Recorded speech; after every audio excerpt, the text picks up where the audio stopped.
یہی وجہ ہے کہ ایک مرتبہ سرکار دو عالم صلی اللہ علیہ وسلم عمر فاروق رضی اللہ تعالیٰ کو دیکھتے ہیں کہ آپ بیٹھے تورات تلاوت کر رہے ہیں، آپ حجرے سے باہر تشریف لائے، آپ کی نگاہ پڑی، آپ نے کہا عمر کیا پڑھتے ہو؟ آپ کھڑے ہو گئے، کہا کہ اے اللہ کے رسول، میں موسیٰ علیہ السلام پر نازل ہونے والی کتاب تورات تلاوت کر رہا ہوں، کیونکہ میں نے سوچا کہ اتنے بڑے جلیل القدر پیغمبر ہیں،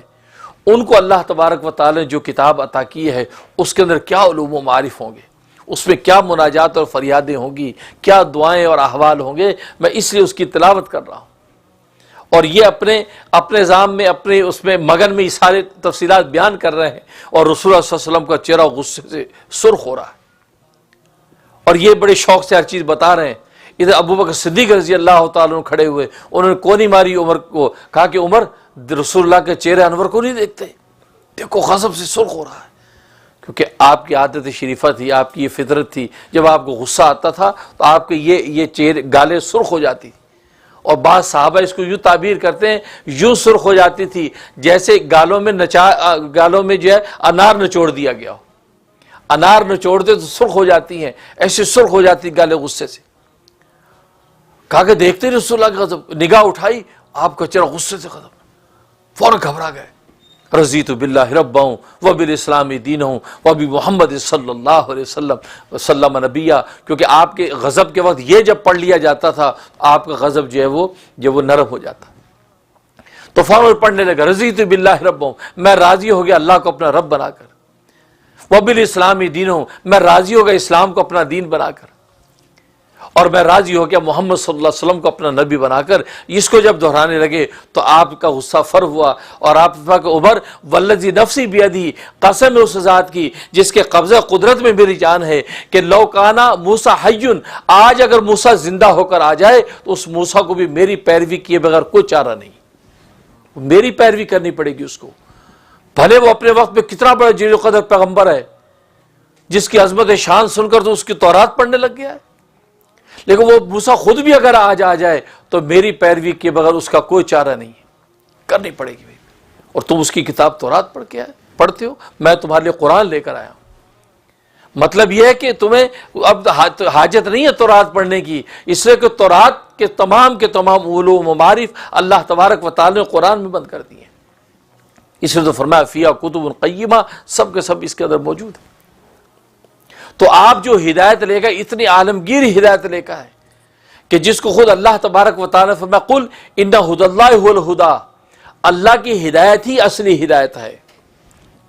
اسی حقیقت کو واضح کر دی۔ اور جب آپ نے آ کے اس ہدایت کا اعلان کیا ہے تو ظاہر ہے کہ یہود و نصارہ نے اس بات کو تسلیم نہیں کیا، کیوں؟ اس لیے کہ ان کے زمانے میں اور ان کے نسل کے اندر تو ہزاروں نبی آئے، ہزاروں نبی، ایک روایت کے مطابق 35,000 نبی بنی اسرائیل میں آئے، 35,000، اور ایک روایت کے مطابق 10 نبیوں کے علاوہ سارے کے سارے نبی بنی اسرائیل میں سے، صرف 10 نبی بنی اسرائیل میں سے نہیں ہیں، اس کے علاوہ سارے نبی بنی اسرائیل میں سے، بس آدم علیہ السلام نہیں ہیں، شیش نہیں ہیں، صالح نہیں ہیں، ہود نہیں ہیں، خود ابراہیم نہیں ہیں، اسحاق نہیں ہیں، اسماعیل نہیں ہیں، شعیب نہیں ہیں، ایوب نہیں ہیں، خود سرکار دو عالم صلی اللہ علیہ وسلم نہیں ہیں، گویا کہ 10 نبی یہ بنی اسرائیل نہیں ہیں، باقی سارے کے سارے نبی بنی اسرائیل میں سے۔ تو جس قوم میں اتنے انبیاء آئے ہوں ان کے ناز و نخرے کا عالم کیا ہوگا؟ وہ ایک یتیم کو نبی ماننے کو تیار ہوں گے کہ عبداللہ کا در یتیم، یہ کسی سے پڑھا تو ہے نہیں، اور ہم تو اہل کتاب ہیں، ہم تو پڑھے لکھے لوگ ہیں۔ جس قوم کو اللہ پڑھے لکھا کہے، ہمیں تو امی کہا گیا ہے، ہم تو امی ہیں، یعنی امت محمدیہ کی جو امت ہے تو امی کہلاتی ہے،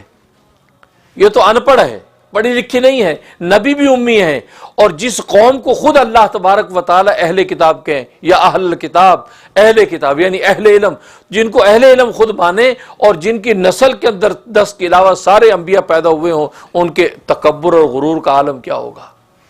وہ سرکار دو عالم صلی اللہ علیہ وسلم کو ایسے تو ماننے کو تیار نہیں ہوں گے۔ تبھی تو آپ صلی اللہ علیہ وسلم نے جب مکہ کے اندر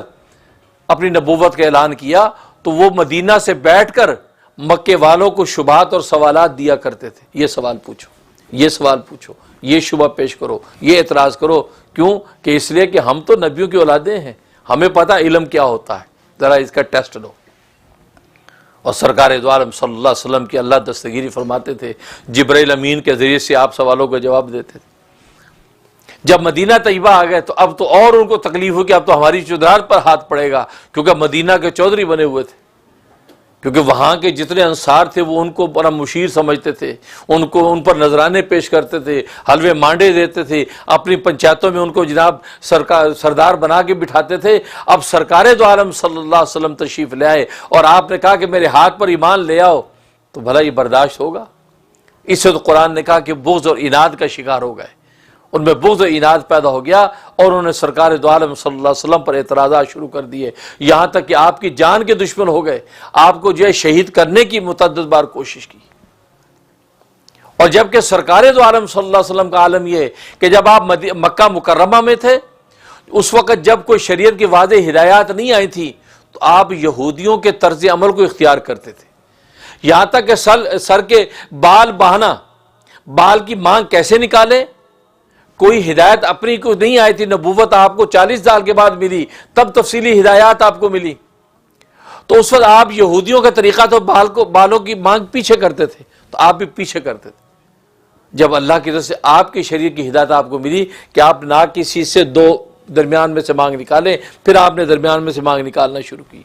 اس سے اندازہ کریں آپ ان کی اتباع کرتے تھے،